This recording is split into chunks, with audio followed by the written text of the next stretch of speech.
दो अजनबी भी अगर एक दूसरे से बार बार मिले तो एक दूसरे को पहचानने लगते हैं। पर सोचिए अगर अचानक एक दिन आपका फैमिली मेंबर आकर आपसे कहे कि वो आपको जानता नहीं, पहचानता नहीं, तो ऐसा ही हुआ भोपाल की एक फैमिली में, जहां एक पति पूरे 1 साल बाद दुबई से वापस घर आया, तब उसकी पत्नी ने उसको पहचानने से ही इनकार कर दिया और कहा कि ये उसका पति नहीं, कोई बहरूपिया है। ये बात सुनकर उसका पति और उसकी फैमिली दोनों उतने ही हैरान और शॉक्ड हो गए जितना कि अब आप और मैं हुए हैं ये बात सुनकर। आइए देखते हैं इस कहानी की सच्चाई।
रम्मी जान, ये आपके लिए मैं शॉल लाया हूँ। अरे वाह। इतनी गर्म है कि इसमें अंडे रखोगी ना तो चूजे निकल आएंगे। कुछ भी। और भाईजान हमारा तोहफा कहाँ है? अरे आपके भी लाए, ये देखिए। वाह भाईजान, ये कितना खूबसूरत है। अरे जाकर दुल्हन से भी मिल ले अब। हाँ, बहुत खूबसूरत है।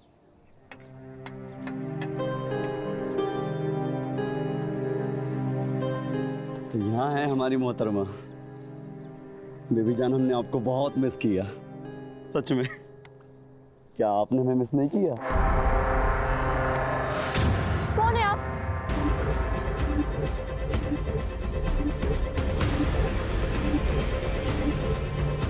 आप हमारे शौहर नहीं हो सकते। क्या कह रही फातिमा? मेरी नहीं हो सकते आप हमारे शौहर। फातिमा! अम्मी जान, हिना! फातिमा! अरे क्या हुआ, क्यों चीख रही है? देखो ना अम्मी, ये क्या कह रही है? इसका मैं शौहर नहीं हूँ। हाँ नहीं हो तुम मेरे शौहर, तुम एक बहरूपिया हो। निकलो मेरे घर से। भाभी जान, ऐसे भी क्या नाराजगी है? बताओ तो हुआ क्या? ये क्या बदतमीजी है दुल्हन? सनक गई है क्या? ये होता है सर पे बिठाने का नतीजा।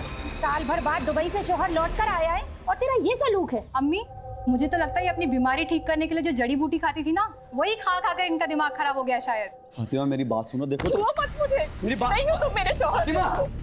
फातिमा!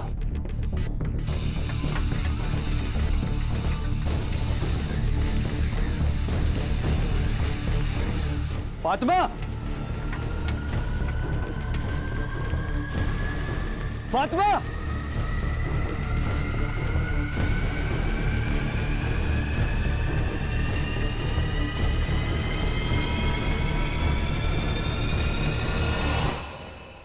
ये अचानक से क्या हो गया भाभी जान को? होना क्या है, देख लिया होगा। अम्मी को महंगा शाल और बहन को सोने का हार देते हुए तो लग गई कलेजे में आग।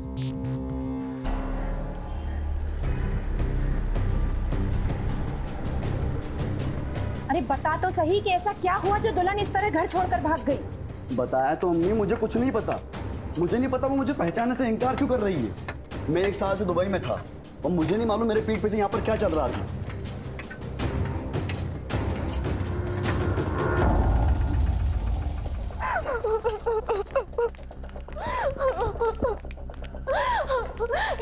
मैडम मेरी जान बचाओ मैडम।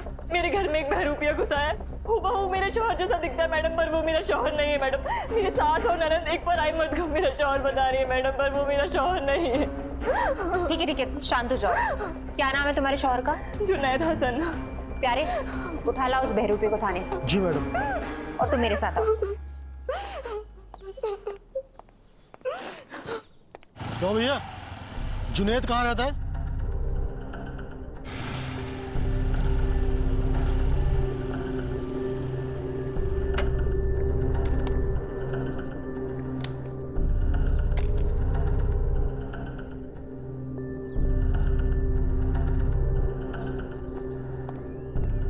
क्यों यार, जुनेद कहाँ रहता है?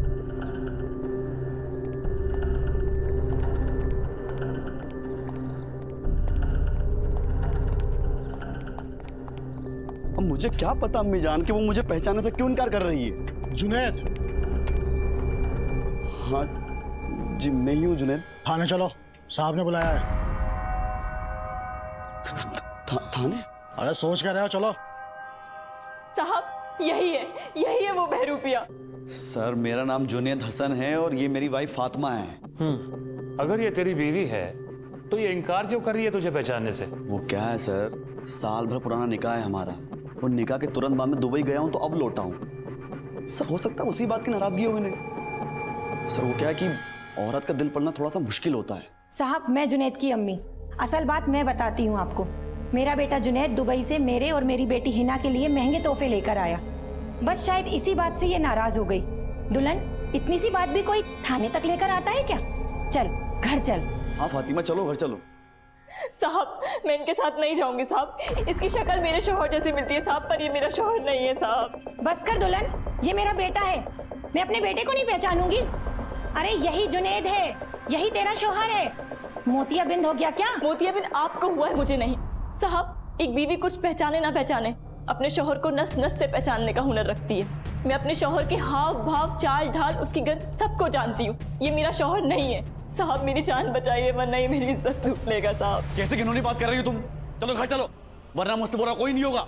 ए, पुलिस थाने में खड़ा है तू और यही हमारे सामने औरत को धौंस दिखा रहा है। अभी अंदर कर दूंगी। सर मैम बेगम है मेरी। लुबना जिसने जुनैद को जन्म दिया, उसका ये मानना था कि ये कोई बहरूपिया नहीं, उसी का बेटा है। और जिस बहन का पूरा बचपन अपने भाई के साथ बीता हो, उसका भी यही मानना था कि ये उसी का भाई है। तो फिर फातिमा ये मानने से क्यों इनकार कर रही थी कि ये उसका पति नहीं, कोई बहरूपिया है, कोई अजनबी है? अगर ये तेरी बेगम है तो ये तुझे पहचानने से इनकार क्यों कर रही है? जा गवाह और सबूत लेकर आ और साबित कर कि तू ही जुनैद हसन है और तू ही इसका शौहर है।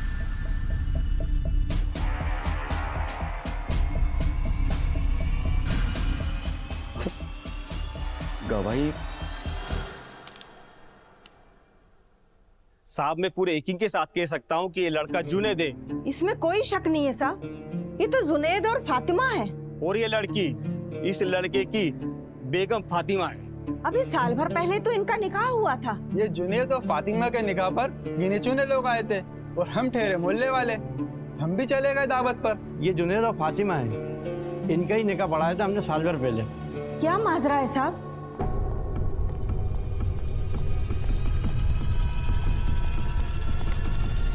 ये रहा तुम्हारा और जुनैद हसन का निकाहनामा और ये रही तुम्हारी निकाह वाले दिन की तस्वीर, जिसे देखकर 4 गवाहों ने गवाही दी है कि तुम्हारा और जुनैद हसन का निकाह 1 साल पहले हुआ था। ये पुलिस स्टेशन है, तुम्हारे चाचा का दलान नहीं। यहाँ झूठी गवाही देने पे और झूठी रिपोर्ट लिखवाने पे सजा होती है। पुलिस या मार भी पड़ती है और जेल भी जाना पड़ सकता है, समझी? अब सच सच बताओ, मांझरा क्या है? मैडम ये निकाहनामा और तस्वीर सारी सच्ची है, पर वो आदमी मेरा जुनैद हसन नहीं है। मैडम आप ही बताइए, एक पराया आदमी शौहर बनकर बिस्तर तक पहुंच जाए तो क्या आप चुप रहेंगी? देखो, जुनैद हसन और उसके परिवार वालों ने तो ये साबित कर दिया है कि तुम ही उसकी बीवी हो। अब तुम भी साबित कर दो कि अंदर जो आदमी है वो जुनैद हसन नहीं है। मैडम अंदर जो जुनैद हसन नाम का बहरूपिया है वो आज 11 महीने बाद दुबई से लौटा है। अगर वो दुबई में था तो जुनैद हसन नाम का पासपोर्ट यहाँ भोपाल में मेरे घर में क्या कर रहा था? मतलब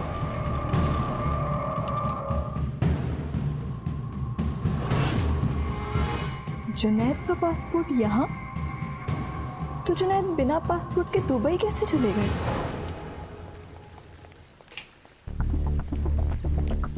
मैडम, ये जुनैद हसन का पासपोर्ट है जो उसी के घर से मिला है मैडम। इसका मतलब फातिमा सच बोल रही थी? जी मैडम। अंदर जो है वो जुनैद हसन नहीं बल्कि कोई बहरूपिया है। कहा तो सर मैं ही जुनैद हसन हूँ, और कितनी बार बताना पड़ेगा? तू जुनैद हसन है? हाँ। तू जुनैद हसन है और आज ही दुबई से लौटा है, तो ये तेरा पासपोर्ट भोपाल में क्या कर रहा था? बिना पासपोर्ट के उड़कर गया था दुबई और बिना पासपोर्ट के वापस भी आ गया। बता क्या हुआ? बंद हो गई बोलती? प्यारे लाल। प्यारे सहाय सर। अरे प्यारे तो हो ना। Yes sir. ले जाओ उसको अंदर और इसके कपड़े उतारकर अच्छे से धुलाई करो, लगता है तभी मुंह खोलेगा। नहीं नहीं साहब, इसे मारिएगा मत, मैं सब सच बताती हूँ। अच्छा, बहुत बहुत धन्यवाद आपका। इसका मतलब अभी तक आप झूठ बोल रही थी? आधा सच। ये जुनैद हसन नहीं है साहब, ये जुनैद हसन का जुड़वा भाई शादाब हसन है।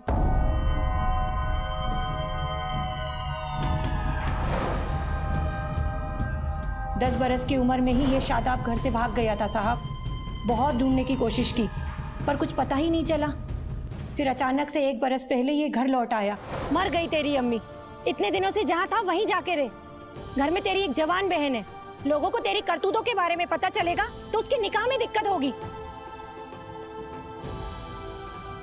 बुरी संगत ने इसको आवारा और मक्कार बना दिया साहब, इसीलिए घर में वापस नहीं लिया। मेरे से इतनी बड़ी गलती हो गई साहब, इसने जुनैद होने का ऐसा स्वांग धरा कि मैं मां होकर भी धोखा खा गई। अब तू बताएगा कि अपने भाई का बहरूपिया बनकर क्यों घूम रहा है? साहब, जब पिछले बरस में घर लौटा तो मुझे पता चला कि जुनैद भाई का निकाह हो गया। तब मुझे वहाँ पर भाभी दिखी और एक ही नज़र में वो मेरे दिल में बस गई। और फिर पता चला कि जुनैद भाई दुबई में है। और तभी मैंने सोचा कि जुनैद का जुड़वा भाई होने का फ़ायदा क्यों न उठाऊं। सर, मैं तो बस भाभी के साथ थोड़ी सी मस्ती। या अल्लाह, इतनी गंदी सोच कैसे हो सकती है तेरी? साहब, हमसे गलती हो गई है, ये हमारे घर का मामला है साहब, हमें माफ कर दीजिए साहब, मैं इसे समझा लूंगी, हमें जाने दीजिए साहब। ऐसे कैसे जाने दें? बड़ा ही संगीन मामला है ये। बिना पासपोर्ट के दुबई होके आया है ये, और इसका जुड़वा भाई जुनैद दुबई यहाँ कहाँ? साहब, वो तो दुबई में ही है और ये दुल्हन तो रोज बात करती है उससे। अब चुप क्यों खड़ी है, बता ना। लगाइए। श्वेता जी, मोबाइल दीजिए जरा। लगाइए अपने शोहर जुनैद हसन को फोन।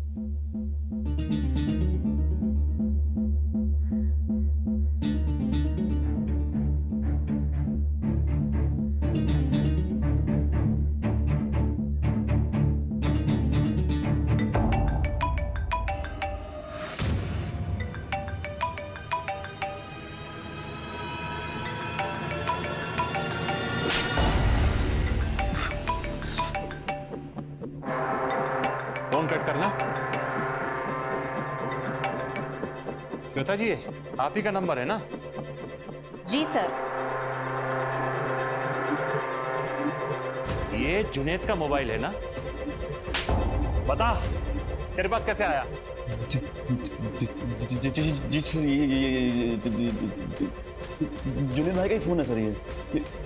ये उन्होंने मुझे 1 साल पहले दिया था सर। साहब, अब मुझे सब समझ में आ गया साहब, ये आदमी झूठ बोल रहा है। किसी ने मेरे जुनैद को जान से मार दिया है साहब। ये अपने भाई को क्यों मारेगा? साहब, मैं सच बोल रही हूँ साहब, इसने मेरी आंखों के सामने जुनैद को मारा और वहीं दफना दिया। साहब, पागल हो गई है सुबह। कहाँ दफनाया था?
वो जगह है साहब जहाँ पर उस कमीने ने मेरे जुनैद को दफनाया था। सब कुछ मैंने अपनी आंखों से देखा था। इतना बड़ा हादसा जब तुम्हारी आंखों के सामने हुआ था तो तुमने पहले क्यों नहीं बताया? क्यों चुप थी अब तक? मजबूर थी साहब, अपने शौहर को बचाने के लिए चुप थी अब तक, लेकिन अब सब बताऊंगी।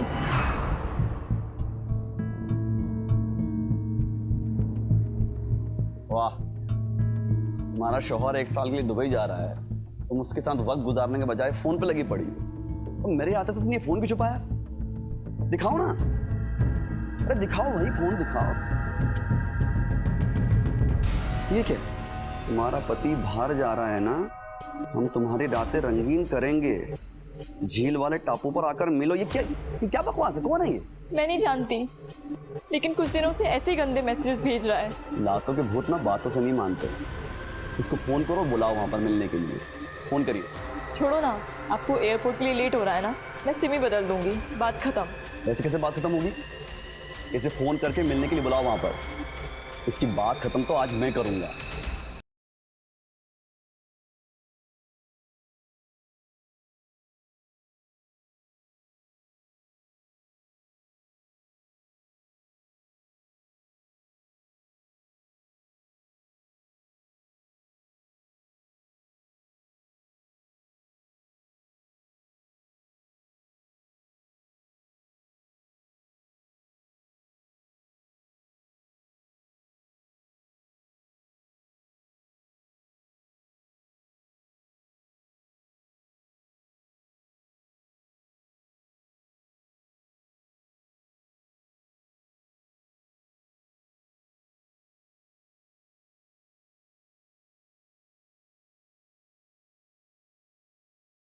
ये सब क्या है जुनैद?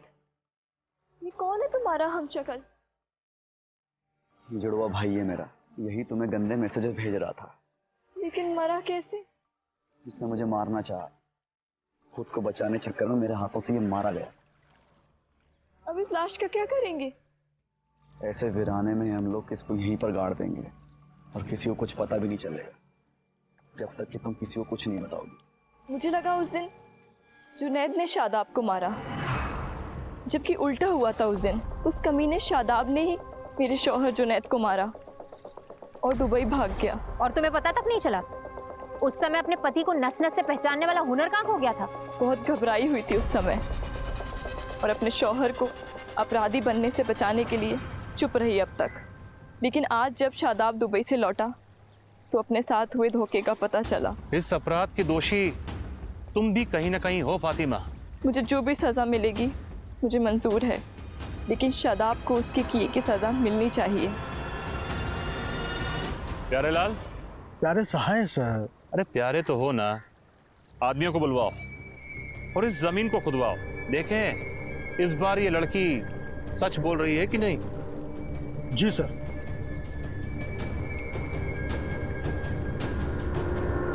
देखिए, बहस करने से कोई फायदा नहीं है। हमें तो लगता है कि ये फातिमा सच कह रही है। हमें तो उसने वो जगह भी दिखाई जहां से हमने एक कंकाल बरामद किया है, और वैसे भी कल तक फोरेंसिक और ये डीएनए रिपोर्ट आ जाएगी, तब तो कंफर्म हो जाएगा कि ये कंकाल जुनैद का है या नहीं। देखिए, तब तक इसको हिरासत में रहना पड़ेगा। साहब लेकिन सोचिए तो सही, शादाब क्यों मारेगा अपने जुड़वा भाई को? ये तो उसी से पूछिए जाकर लकब पे। मम्मी अब क्या? तू किसी भी तरह फातिमा को घर ले जा। तू जाकर उससे बात कर, मैं अभी आती हूँ।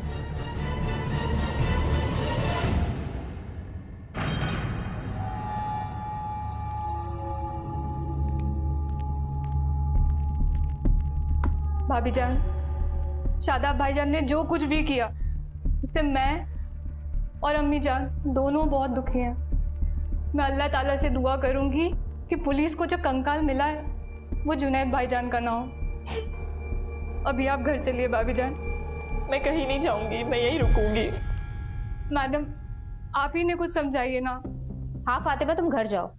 उस बहरूपी को तो हमने लॉकअप में बंद कर रखा है, अब तुम्हें किस बात का डर? जाओ जाओ, घर जाओ, लेके जाओ उसे। जी मैम। चलिए भाभी जान, वैसे भी आपका हमारे अलावा है कौन? चलिए घर चलिए।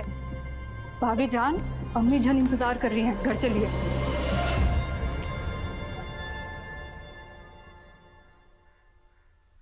अम्मी आपको पता है ना कि आपको क्या करना है? हाँ तू फिक्र मत कर, मैं कल की कल तुझे यहाँ से बाहर निकालूंगी, लेकिन तब तक तू अपने दिमाग को शांत रख। खुदा हाफिज।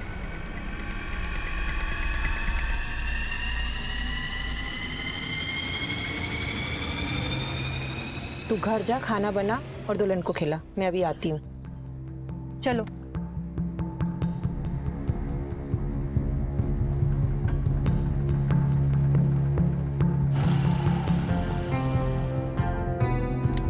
यार कमाल के प्राणी है हमारे सर भी। अब सुरक्षा की इतनी चिंता थी तो थाने में रोक लेते फातिमा को, और हमारी ड्यूटी लगा दी इनके पीछे। इनके चक्कर में हमारा मैच भी मिस हो जाएगा। दिल छोटा मत कर, जब अल्लाह की मर्जी होगी तो सब अच्छा होगा, समझ रही है ना तू? तुझे ही तेरे और जुनेद के होने वाले बच्चे की खैरियत रखनी है, वरना जुनेद जब दुबई से लौटेगा तो क्या जवाब देगी तू? ले खाना खा।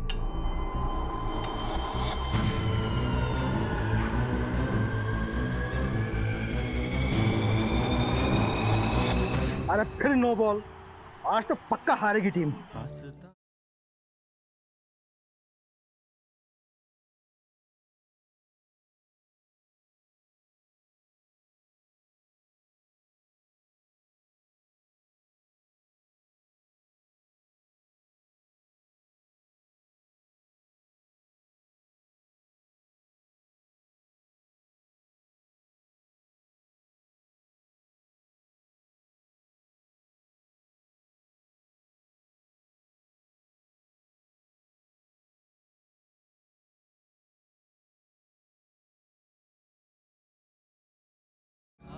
तुम यहाँ क्या कर रहे हो? जाओ यहाँ से, वरना गड़बड़ हो जाएगी। ओ तेरी, ये कौन निकला घर से? अरे ये मैच तो किसी दिन मुझे ले डूबेगा।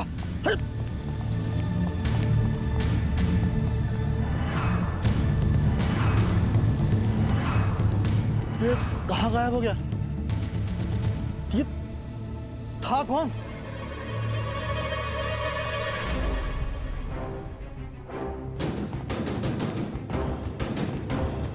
भाभी जान, खाना खा लीजिए। भाभी जान, आपके शोहर हमारे भी भाई हैं। अगर आप दुखी हैं तो परेशान हम भी हैं, पर यूँ खाना ना खाने से क्या हो जाएगा? चलिए खाना खा लीजिए।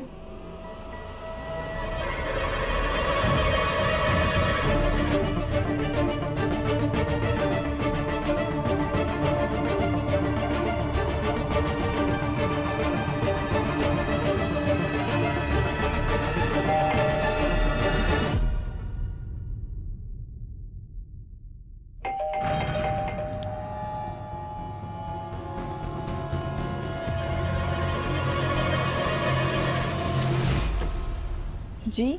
अभी कौन आया था तुमसे मिलने? मुझसे? कोई तो नहीं। मैडम बात तो बताइए, हुआ क्या है? आप मुझे इस तरह पुलिस स्टेशन क्यों लेकर आ गई हैं? क्योंकि तुम झूठ पे झूठ बोले जा रही हो। कल भी कोई लड़का चोरी छुपे तुमसे मिलने आया था ना, और तुमने हमारे कांस्टेबल से झूठ कहा कि नहीं आया था। अब तुम्हारी पोल खोलने का पूरा इंतजाम किया है अंदर। चलो सर। आइए फातिमा जी, आप ही का इंतजार था। आपके कहने पर कल जो हमने कंकाल बरामद किया है उसकी फोरेंसिक और डीएनए रिपोर्ट आ गई। जानना चाहती हो ये रिपोर्ट क्या कहती है?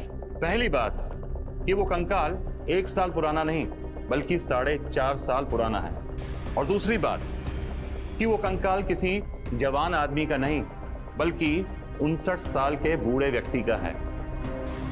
तीसरी बात, वो कंकाल तुम्हारे शौहर जुनेद हसन का नहीं बल्कि उसके पिता जमाल हसन यानी तुम्हारे ससुर का है। हाय अल्लाह, ऐसे कैसे हो सकता है? बंद करो अपनी बकवास और ये झूठ का सिलसिला।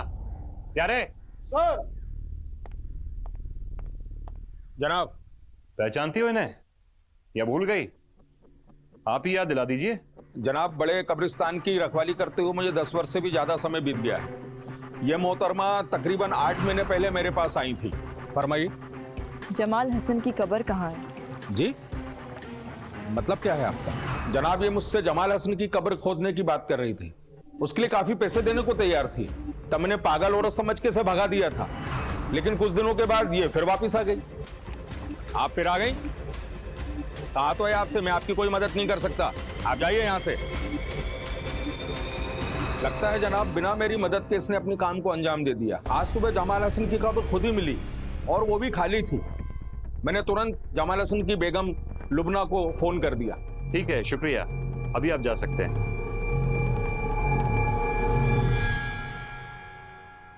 और कोई झूठी कहानी सुनाने के लिए है फातिमा? अब सच सच बता दो, आखिर ये सब माजरा क्या है? ये क्या बताएगी साहब? मैं बताती हूँ आपको। इसी ने मारा होगा मेरे जुनैद को और इल्जाम मेरे शादाब पर लगा रही है। और ये सच है साहब कि मेरे शोहर का इंतकाल 4.5 साल पहले हो गया था। एक बीमारी के चलते उनका इंतकाल हुआ था साहब।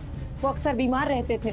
उनके डेथ सर्टिफिकेट की कॉपी दी है मैंने मैडम को। और आज सुबह जब कब्रिस्तान के पहरेदार का मेरे पास फोन आया कि मेरे शोहर की कब्र खुदी हुई मिली है और वो भी खाली, तो मैं तो घबरा गई साहब। फिर मुझे शक हुआ कि कुछ ना कुछ गड़बड़ तो जरूर है, तो मैंने तुरंत आपको फोन किया साहब। इससे पूछिए साहब मेरा जुनैद कहाँ है? क्या किया तूने मेरे जुनैद के साथ? ठीक है, वो हम देख लेंगे। अभी आप यहाँ से जाइए, अभी फातिमा से पूछताछ करनी है अकेले में। जी साहब।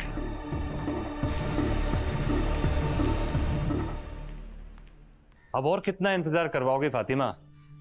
अब बता भी दो, सच क्या है? क्या किया तुमने जुनैद हसन के साथ? और वो जमाल हसन तुम्हारे ससुर, उनके कंकाल को कब्रिस्तान से तुम्ही ने चुराकर वहां जाकर दफनाया जहां तुम हमें कल जानबूझकर लेकर गई थी, है ना? जी सर, ये सब मैंने जानबूझकर किया है। सर,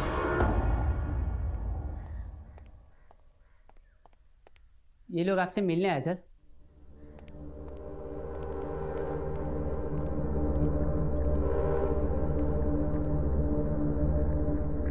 जी कहिए। सर, ये मेरी अम्मी और ये मेरा अजीज दोस्त हमाद, यही कल शाम मुझसे मिलने आया था, जिसे शायद आपके कांस्टेबल ने देखा। तुम? सर, अब मैं आपको अपनी सच्ची कहानी बताती हूँ। सर, मैंने कुछ नहीं किया है जुनैद को, और वो जिंदा है। जिंदा है?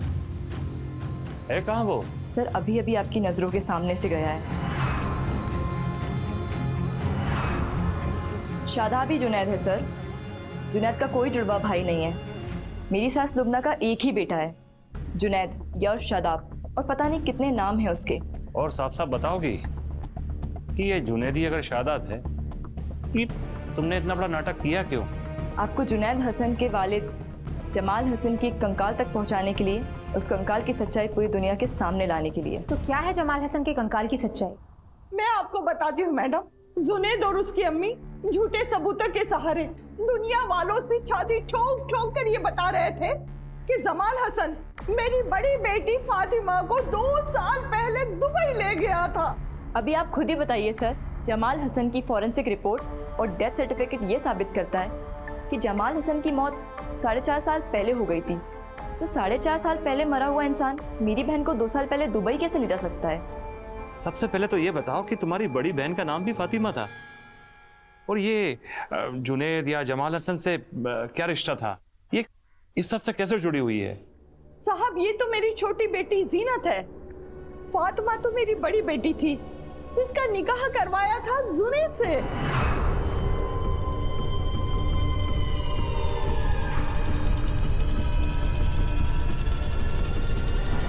शादी के बाद एक बार भी उसकी सूरत नहीं देख सकी साहब।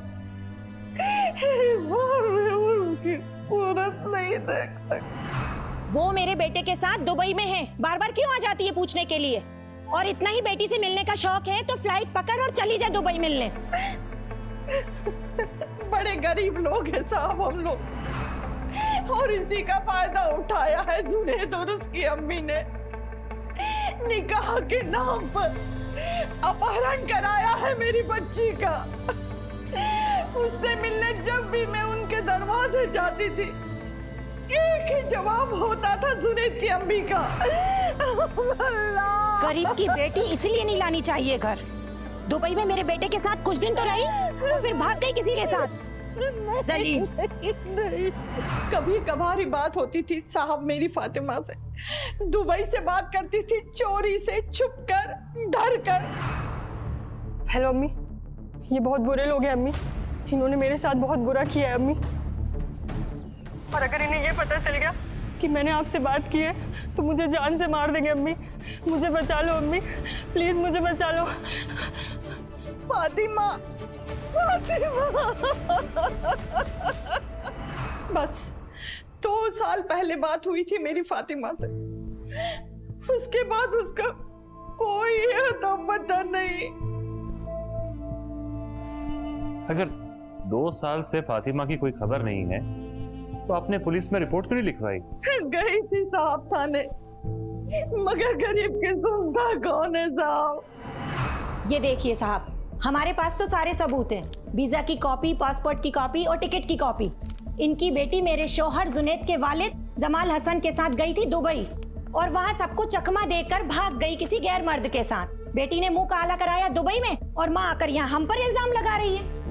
सही कह रही हैं आप। इनके पास पूरे पक्के कागजात और सबूत हैं।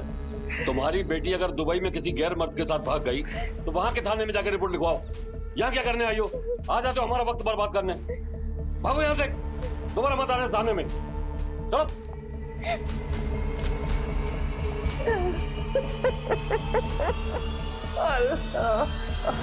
गरीबी की वजह से हम सबका गुजारा मुश्किल था, तो अम्मी ने बचपन में ही मुझे खाला के इंदौर भेज दिया था। 17 साल बाद जब वापस भोपाल लौटी तो पता चला फातिमा आपा का निकाह हो गया है जुनैद हसन के साथ। और अम्मी ने मुझे बताया पिछले 2 सालों से फातिमा आपा की कोई खबर नहीं। तो मैं और हमाद पीछे पड़ गए जुनैद हसन के। जुनैद हसन और उसकी अम्मी पहले तो गरीब लड़कियों को खरीदते थे और फिर उनका निकाह करवा देते थे जुनैद हसन से। और फिर मैंने और हमाद ने मिलकर एक प्लान बनाया और उस प्लान के मुताबिक मैं अपना नाम बदलकर जुनैद हसन की नज़रों के सामने आ गई। ऐसी पटाखा हो तो बताओ ना भाई, जितने चाहोगे उतने पैसे दे दूंगा मैं। ये तो अनाथ है। अरे अनाथ है तो क्या हुआ, नाम तो होगा कुछ उसका। फातिमा।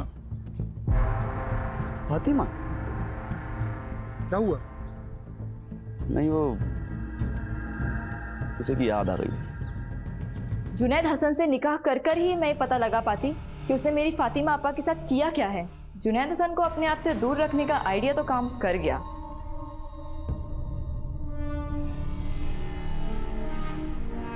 सुनिए, हमारी शादी इतनी जल्दबाजी में हुई है कि मैं आपको एक बात बताना ही भूल गई। मुझे एक गुप्त बीमारी है जिसका इलाज चल रहा है, इसलिए नज़दीकी बनाने के लिए आपको कुछ महीने इंतज़ार करना पड़ेगा, वरना बेसब्री के चक्कर में आपको भी बीमारी लग सकती है। नहीं जी, मुझे कोई जल्दी नहीं है, कोई जल्दी नहीं, आराम से।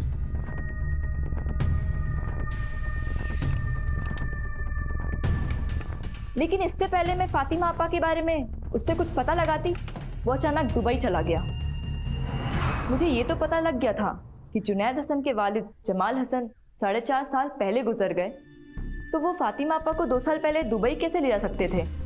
बस इसीलिए मैं उनकी कब्र तक पहुंचना चाह रही थी।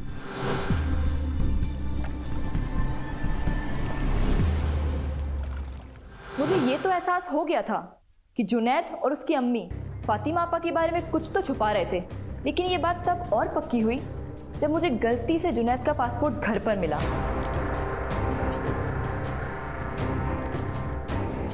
जुनैद का पासपोर्ट यहाँ? तो जुनैद बिना पासपोर्ट के दुबई कैसे चले गए? मुझे जुनैद और उसकी अम्मी की सच्चाई सबूतों के साथ आपके सामने लानी थी, इसलिए कल जुनैद के दुबई से लौटते ही मैंने ये ढोंग शुरू किया। सर, मुझे जो सज़ा देनी है दीजिए, लेकिन उन्होंने फातिमा आपा के साथ किया क्या है उसका ज़रूर पता लगाइए। इस कहानी में जितने भी दावे किए गए सारे के सारे झूठे थे। मतलब लुबना के कभी जुड़वे बेटे थे ही नहीं, उसका एक ही बेटा था जुनैद। फातिमा नहीं थी, उसकी छोटी बहन जीनत थी। क्या फातिमा का सच में निकाह हुआ था जुनैद के साथ? पुलिस को इन सारी झूठी कहानियों में से सच्ची कहानी ढूंढनी थी और उन्होंने ऐसा किया भी। सर, इस बार नहीं लगता कि इसकी कहानी झूठी है, तो अब क्या करें सर? क्योंकि जुनैद हसन उसके परिवार वालों को तो हमने छोड़ दिया है। टीम रेडी करो श्वेता जी, अभी के अभी छापा मारेंगे जुनैद उर्फ शादाब हसन के घर।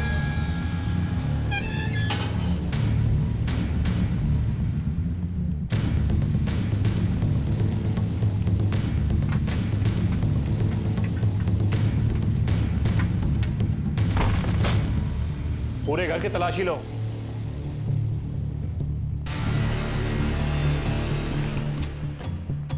तुम वहां देखो।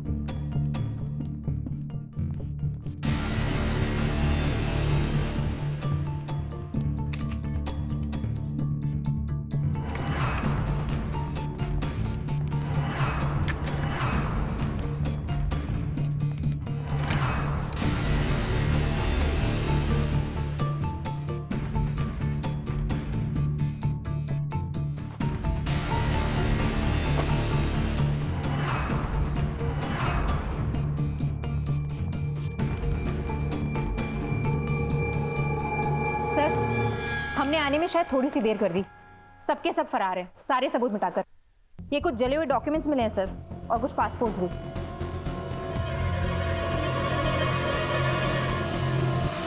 सर! सर! सर! आवाज तो यहां से आई। प्यारे, प्यारे, प्यारे साहब सर। अरे अंधेरे में भी प्यारे ही हो ना। Yes sir. यहाँ क्या ढूंढ रहे हो? अरे सर, वो मकान की तलाशी लेते लेते ये तहखाना मिला, और इस तहखाने के अंदर तो सर हड्डियों का ढेर लगा है। 2-3 लोगों का कंकाल तो होगा सर। पिताजी। जी सर। टीम को बुलवाइए, ये कंकालों को बाहर निकालकर फॉरेंसिक लैब भेज दीजिए। जी सर। गुड प्यारे। Thank you very much sir. बाहर आ जाओ। Yes sir.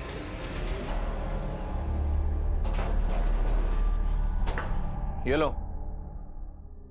ये तीनों कंकाल लड़कियों के हैं, जिनकी उम्र लगभग 25 से 30 साल के बीच में है।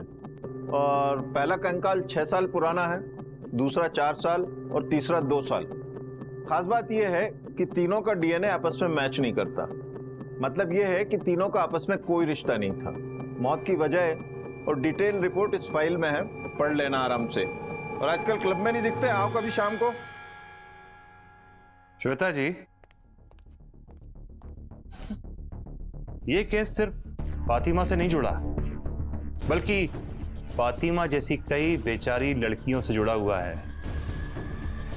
तुम जुनैद की रिपोर्ट निकालो और शुरुआत करो पासपोर्ट ऑफिस से। जी सर।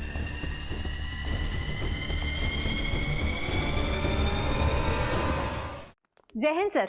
सर, पासपोर्ट ऑफिस से एक बहुत इंटरेस्टिंग इन्फॉर्मेशन मिली है। जुनैद हसन नाम से 7 साल पहले जो दुबई गया था, उसकी इंडिया वापसी की एंट्री नहीं है। लेकिन सर उसके बाद शादाब हसन नाम से मल्टीपल एंट्रीज है।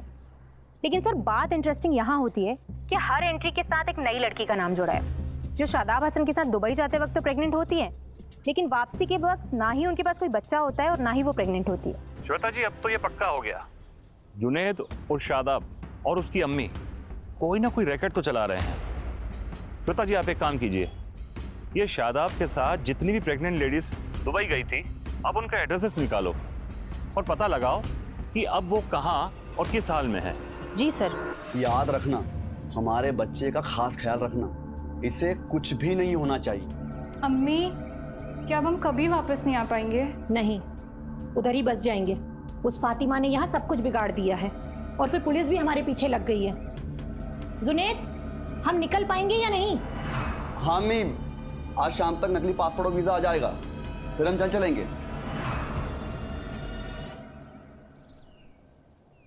आपकी बड़ी बेटी फातिमा जब दुबई से आपको कॉल करती थी, तब क्या वो पेट से थी? हाँ साहब, 2 बार, और दोनों ही बार दूसरे महीने में ही उसका बच्चा गिर गया था। आप ये क्यों पूछ रहे साहब? कुछ पता चला क्या फातिमा का?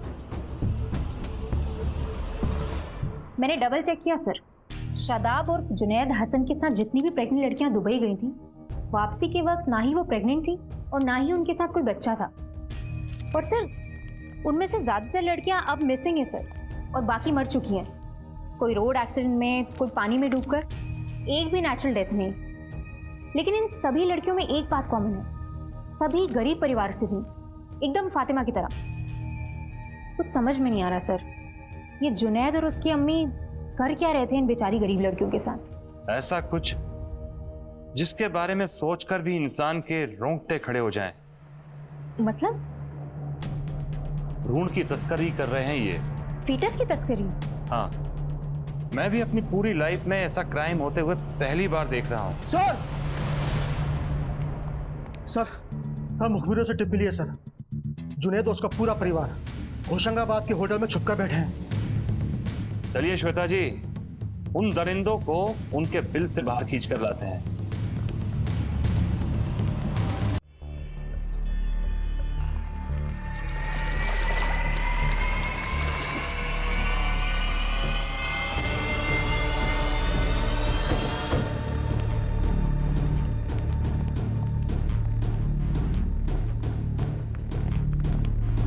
ऊपर 106।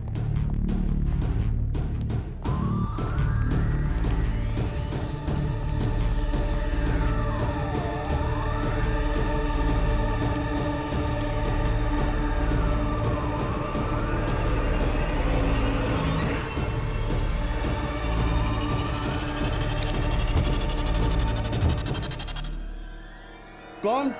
Room service sir.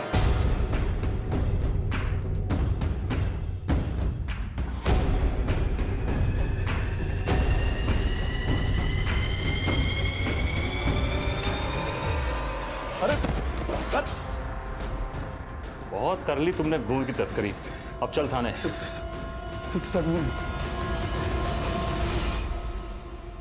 विदेशों में बहुत महंगा बिकता है जन्मा बच्चा। लोग खरीदते हैं तो मैं बेचता हूं। पहले मेरे इस धंधे में मेरी अम्मी और मेरी बहन शामिल नहीं थी। जब पैसों की बारिश होने लगी तो ये भी मेरे इस जुर्म में शामिल हो ली।